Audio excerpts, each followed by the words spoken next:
Republican presidential nominee Donald Trump lays out his plan for affordable child care with his daughter at his side, Ivanka Trump. Child care is such a big problem. We're going to solve that problem.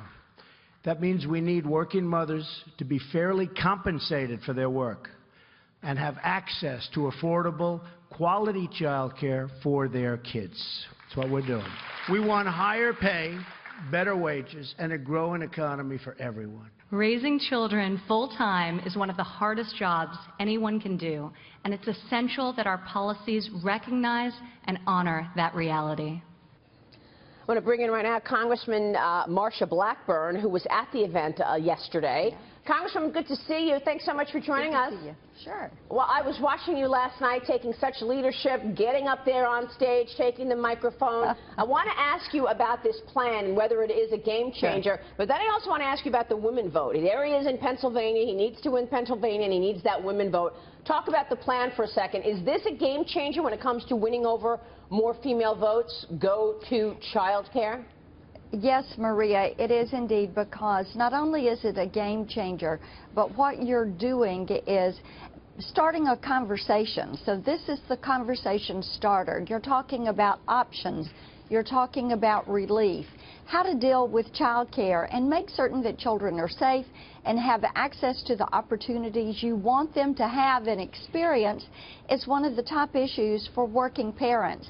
And I think it is so important that the deductibility for those child care expenses, being able to do that birth through 13, stay-at-home moms also having the opportunity to access that tax incentive, that is something that is very important. And then when you look at the dependent care savings account, that you can use for elder care, and how many of us end up caring for elderly relatives. So this is a way to help offset some of that expense. The other thing I liked was the fact that we've always had this debate about paid maternity leave. And here is an option that is a good conversation starter, saying go after waste, fraud, and abuse in the unemployment insurance program and put it through that. So plenty for Capitol Hill to work on, to talk about, and I think good conversation starter. Yeah, I'm glad you mentioned that, because on the one hand, there are a lot of good things in here for mothers, for women, for families. On the other hand, this sort of goes against what the Republicans have been talking about for a long time, and that is too much spending. Donald Trump came out right off the bat in this campaign saying we're going to eliminate all these deductions, and here we see this child care deduction. How does that sit with you in terms of the spending portion of this and how you pay for this? Well, I think the big difference there is previously when you would hear things about child care or paid maternity leave, it was always a mandate. And, okay, we're going to mandate this, and then the private sector figure out how to handle it. Now, what he is saying is, look, let's look at the tax code.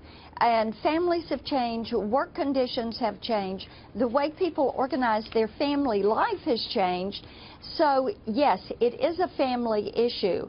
And let's look at the tax code, let's look at incentives. It's another option.